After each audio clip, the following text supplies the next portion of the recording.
पहली बात कि जी किसी की बाप की हिम्मत नहीं है कि वो सोहेल आफरीदी साहब को गिरफ़्तार करें। ये इनकी अहमकाना सोच है, बचगाना सोच है। कैमरे के सामने ये माइक उनके सामने करें, उनसे पूछे कि 27वीं तरमीम में क्या क्या शामिल है, कि उनको खुद नहीं पता कि इस चीज़ों में क्या शामिल है। उनको कहीं से ऑर्डर आ गए और वो पास करके रहेंगे और वो फर्माबरदार बच्चे हैं। वो इस शिक के लिए, इस तरमीम के लिए वो वोट ज़रूर देंगे। एक्सप्रेस न्यूज़ के साथ मैं हूँ एहतशाम खान।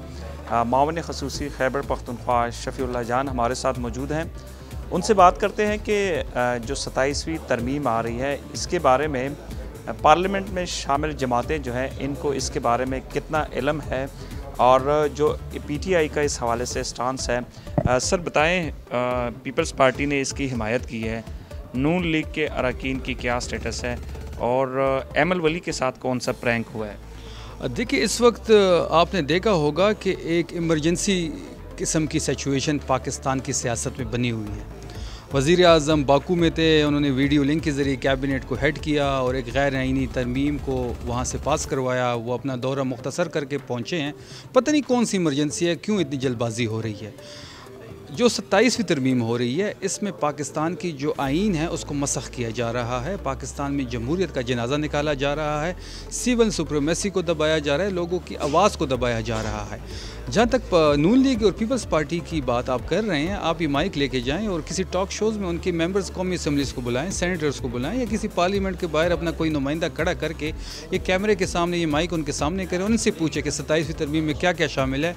मैं आपको ये बड़े मौसूक कह रहा हूँ, तरीके से कह रहा हूँ कि उनको खुद नहीं पता कि इस चीज़ों में क्या शामिल है। उनको कहीं से ऑर्डर आ गए और वो पास करके रहेंगे। और जहाँ तक प्रैंक की बात है तो वो जो ख़ुद उन्होंने कहा है कि जी इन तरमीम में खैबर पख्तूनख्वा का नाम जो है वो चेंज नहीं किया जा रहा, इसमें ये शिक शामिल ही नहीं है, लेकिन वो फर्माबरदार बच्चे हैं। वो इस शिक के लिए, इस तरमीम के लिए वो वोट ज़रूर देंगे।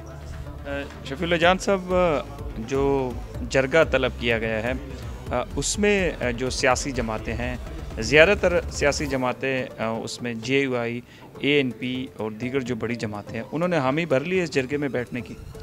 देखें, बहुत सी पार्टियां बिल्कुल तैयार हैं सिवाय दो के। इंशाल्लाह हमें उम्मीद है कि वो इंशाल्लाह हम जल्द उसकी बात करेंगे, लेकिन हमें उम्मीद है कि वो भी ज़रूर आएंगे, क्योंकि ये सूबे के अमन व अमान के हवाले से बात हो रही है। इसमें कोई सियासी पॉइंट स्कोरिंग नहीं हो रही।